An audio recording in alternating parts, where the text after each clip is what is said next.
Come with me for fun in my buggy. Come along, let's go for the Halloween. See the birds around, they're all looking. Wonder if they like to come for a ride. I'll bet you anything. Now shake with me, there'll be no trouble.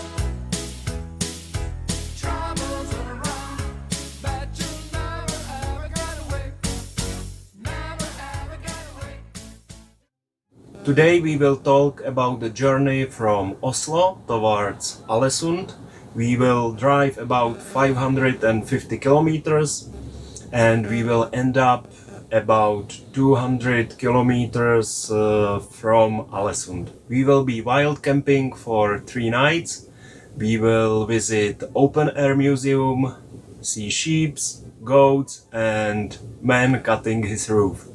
Hi, I'm Vašek and this is the second episode of our journey to Northern Lights. In this second episode we have mainly nice mountain crossings and peaceful overnight stays. So this one will be peaceful episode full of nature.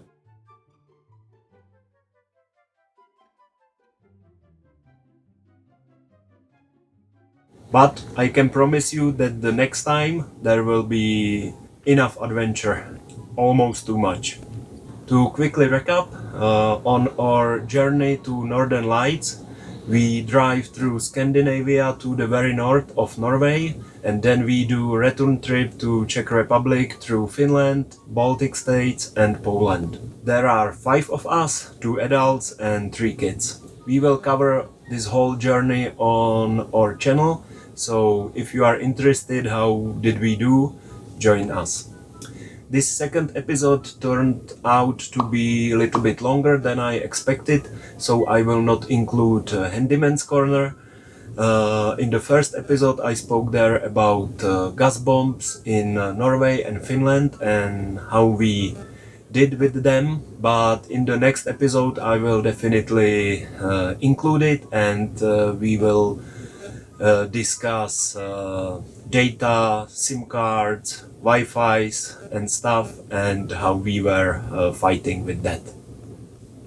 So from Oslo we set off towards northwest in direction to Gol and Hamsedal. We hit the road in the late evening. We wanted to just go outside of Oslo, but we couldn't find any suitable place to stop for a night. So in the end we drove 160 kilometers and finally stopped in Nesbyen. Maybe it doesn't seem like that, but at the night of the highway in the Norway, when you tell to yourself I have to drive carefully, it's full of reindeers here, and during ongoing discussion where we will sleep and trying to find some place, 160 kilometers is quite enough, so we were fairly tired when we found a rest stop in Nesbyen and decided that we can sleep there. Fortunately, the rest stop in Nesbyen was great. It was very calm. There were even a small buffet, but it was closed. On the other hand, it probably contributed to the peace on the rest area. Little bit difficult search for parking in Nesbyen finally paid off because there was a beautiful open air and regular museum in Nesbyen. Let's start with some hard facts. The full name of the museum is Hallingdal Museum Nesbyen, meaning Museum of Hallingdal in Nesbyen. Hallingdal means Halling Valley and it is the name of the surrounding area. The museum in Nesbyen is branch of the Buskerud Museum. Buskerud used to be a county and now it is defined as electoral region of Norway. In the museum itself They list 133 antiquarial buildings and about 40,000 objects that come from Hallingdal area.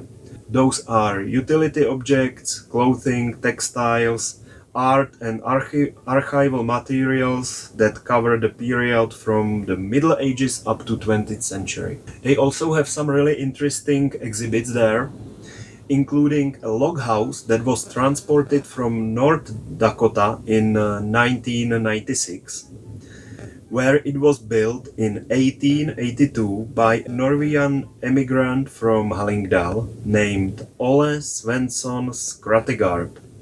Or there is another log house from 1390, which was transferred from the town of Al to the former Hallingdal Folklore Museum in 1908. Takže my jsme vlastně byli na tom parkovišti na začátku toho Nesbějenu a šli jsme s dětma přes celou tu vesnici, nebo spíš městečko. Bylo to asi 1,5 kilometru zhruba k tomu muzeu na druhém konci města. Já bych teda k tomu řekla ještě, že to městečko samo o sobě bylo celý strašně jako pěkný, udržovaný a bylo historický. Bylo tam spoustu historických domů. Byl tam krásný kostel se starým hřbitovem, kde byly hroby z nějakého 16. 17. století. Opravdu celá ta cesta, ta procházka skrz to město byla moc pěkná. Děti teda úplně neocenili tu historii. V tom muzeu byly hlavně hračky, byl tam ukázaný norský folklor. Bylo to dost interaktivní, byly tam interaktivní prvky, byly tam různé věci, co se daly vyzkoušet, jak se zavine miminko, byly tam i kostýmy krojů k vyzkoušení. A bylo to zajímavé, byly tam i venkovní stavby, které tady Vašek zmiňoval. A ty teda byly bohužel zavřený, protože jsme byli mimo sezónu a těsně před zavíračkou s dětma tam. Takže ty jsme si podívali zvenku, nahlídli okýnkem dovnitř. V rámci těch muzeí, který spolupracují, se vlastně pořádá spoustu akcí během roku. My jsme si tam taky vzali nějaké letáčky, já si vždycky všude beru letáčky, protože objevíme spoustu zajímavých informací lokálních, kterých na internetu člověk nedohledá. A tam taky byl letáček, byl tam seznam akcí, hodně v těch muzeích dělají interaktivní věci pro děti, zážitkový dny, takže kdyby člověk jel s dětma do těch míst, určitě stojí za to se dopředu podívat na stránky těch lokálních muzeí a zjistit, kde jaká akce zrovna probíhá.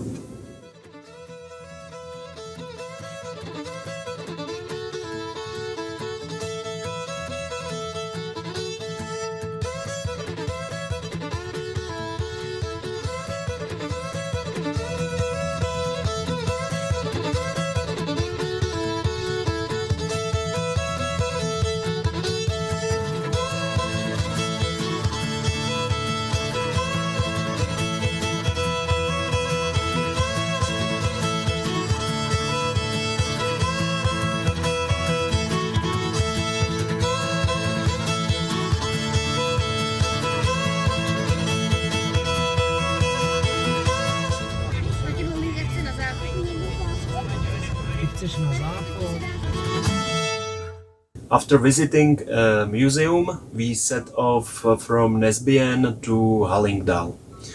It can be said that nothing special happened on this trip, but it was first time we were driving during the day outside of highway, so we were enjoying the views. There was not much of views yet. We will have enough of beautiful views one day later, but the nature slowly started to get mountainous character. In Hemsedal, we parked in the ski area. There was a few big parking lots, and since it was off season, it was completely empty. Even it was empty, parking machine was working. So I've downloaded the application according to instruction on the sign next to the parking machine. I was able to find there our entrance and leave time based on our plate, but I did not paid parking in 48 hours that was reserved for that. So now I'm waiting if there will be coming any invoice or penalty as it was stated in the application. So we will see.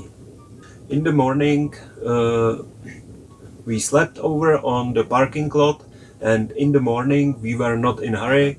I was trying without bigger success to recharge our batteries from our mini petrol generator.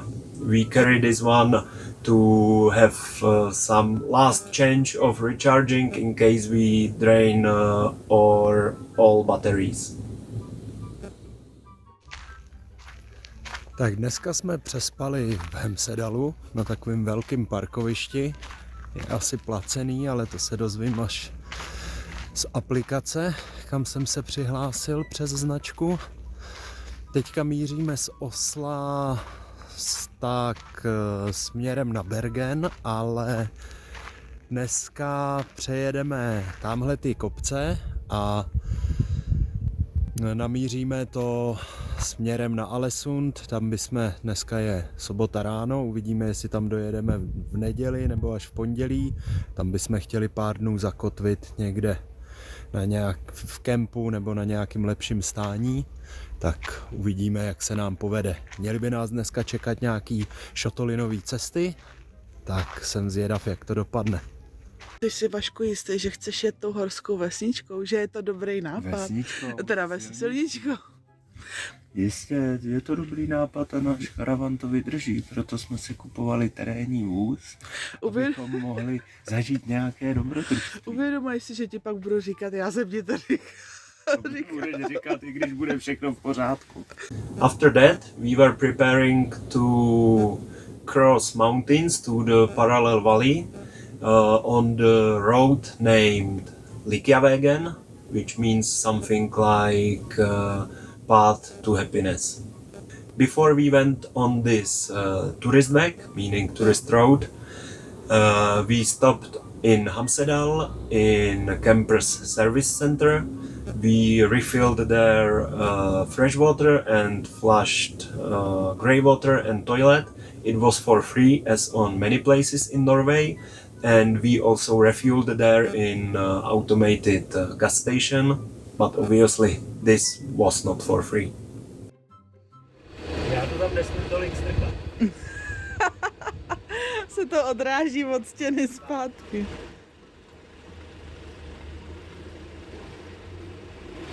Čím víc to vyndám, tím víc se tam toho vejde.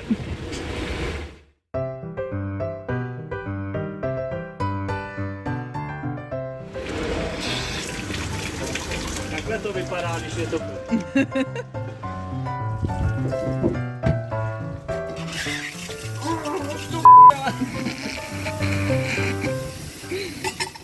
Then we left the valley and set off towards the hills along the Likiavegen road, which connects roads 52 and A16.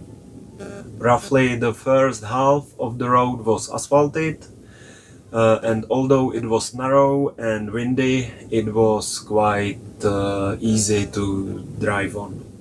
We briefly caught a view of the Skogshorn mountain, AI Forest Horn. It is high 1,728 meters above sea level. You can walk to the peak from the east side, and it is said to be a frequent trip destination for locals. There was a cross erected on the peak of the mountain in 1880, and it is still there. Along the way, as we will see many times later, in addition to tourists and cars, there was also sheep, individually and in groups as well.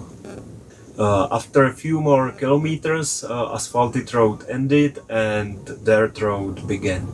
It was a bit narrower and more windy, but obviously it was well maintained, so it was easy to drive on it as well.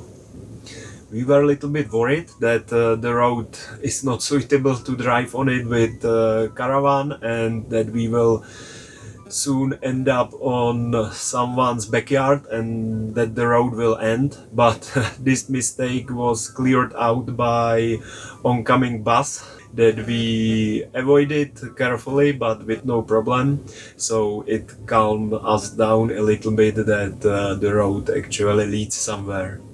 After a while we came across the toll gate. It was roughly in the half of the road, and we paid there by card as on many other places in Norway, and we went on. And now we will stop it, and careful watchers maybe noticed that. Yes, that man is mowing his roof. We only noticed him when we were already leaving the place, so we have only this shot. We drove over the dam of Lake Storfjorden, which lies in an altitude of 856 meters above sea level, and it is said to be a great place for fishing. There were cabins and houses and farmhouses all around the road, so nevertheless it is quite remote. It is definitely not in an inhabited area. There weren't too many campers around the road. There were few, but mainly in the first asphalted section.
Some more sheep. Following the path of happiness, we reached Ulnes, from which we drove about 20 kilometers to the west along the road E16. And there we turned north to another beautiful road, Road 59. Right on the turn spot, we stopped at the rest area to have early dinner.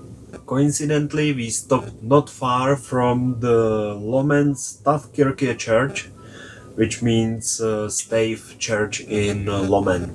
It is interesting that according to maps, Lommen is not the village nor the town, but it has two churches and two graveyards. So, little bit about this church. According to dendrological research, the church was built around the year 1192, but the first documented mention of it dates back to 1325. In 1895, an inspection found that the church was in very bad state and it was leaky and was dangerous to use. And to make it even worse, in 1903, a cemetery that's surrounding the church became full. So, new cemetery was established approximately 2 kilometers from the church, and new church was built next to it in 1913. The original church from 1192 has been managed as historic site since then, and it is used for special occasions such as baptisms, wedding, or perhaps during the National Oslo Day, which is celebrated every year on July 29. We only saw this church from a distance because we still had a quite long journey ahead of us and we wanted to cover it during daylight. So we set off on Road 51 across Val d'Resflier Plateau. The road here at its highest point is at 1389 meters above the sea level, and it is only open in the summer. And this section over the plateau is one of 18 national tourist roads of Norway. So even in Norway this road is kind of special. Behind ski resort of Beistolen, we came across a stand with goat products, Bitibua kiosk. They didn't need any big advertisement because already for 1 kilometer before the stand we drove in traffic jam caused by herd of goats that were heading to the stand, or rather they bypassed the stand and went in orderly manner into the stables. Our girls wanted to pet some goat, but they were mainly ignoring them. But the very last of the herd stopped and let herself to be pet.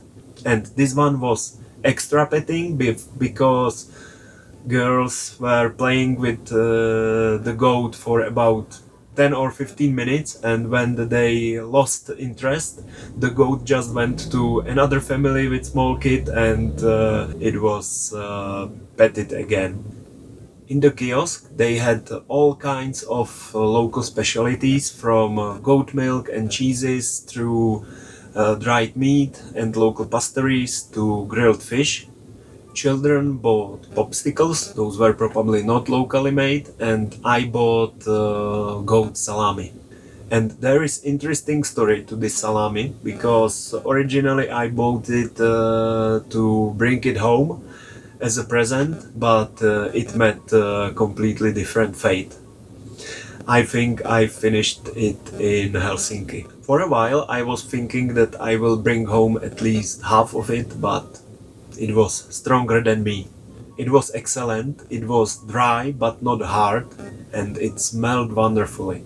By the goat shop there was written on stone that we are in height of 1066 meters above the sea level.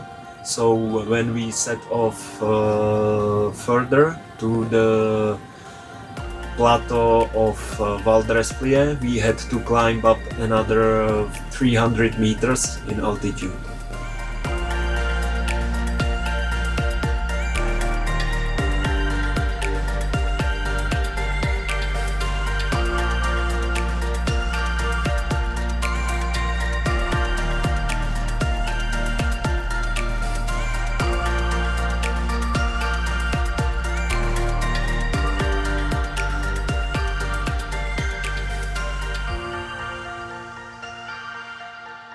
On the plateau there were no trees or any taller vegetation, there was only moss, grasses and above all stones. We stopped on the plateau at the new cafe with a big parking lot and we went for a walk. The plain was full of water, there were streams and swamps, and there was that kind of moss that is full of water, so when you step on it, it squeezes water out of it. The children saw the water and immediately they wanted to take off their shoes and wade in the water. It was adequately windy there, so we had to go back to caravan and take kids' kites, so the parents are not bored.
From the Valdresflie Plateau, Road 51 took us to the valley of Vagvatnet Lake. We took Road 15, we turned left to the west in the direction of Alesund. We drove about 100 more kilometers and we planned to spend night at Djupvatnet Lake, but we couldn't find there any free spot around the lake, so we get back to the main road and spent night on the rest stop near the Langvatnet Lake. We were greeted there with beautiful view of surrounding mountains. The mountains were covered with footpaths. Some of the paths were starting on the rest place where we were parking, but kids didn't want to climb on the mountains, not in evening nor in the morning, so we did not do any walking there.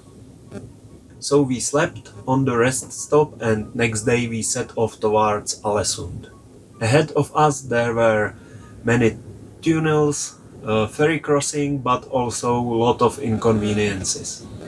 So if you made it this far with us, thank you for your attention. Don't forget to check our other episodes.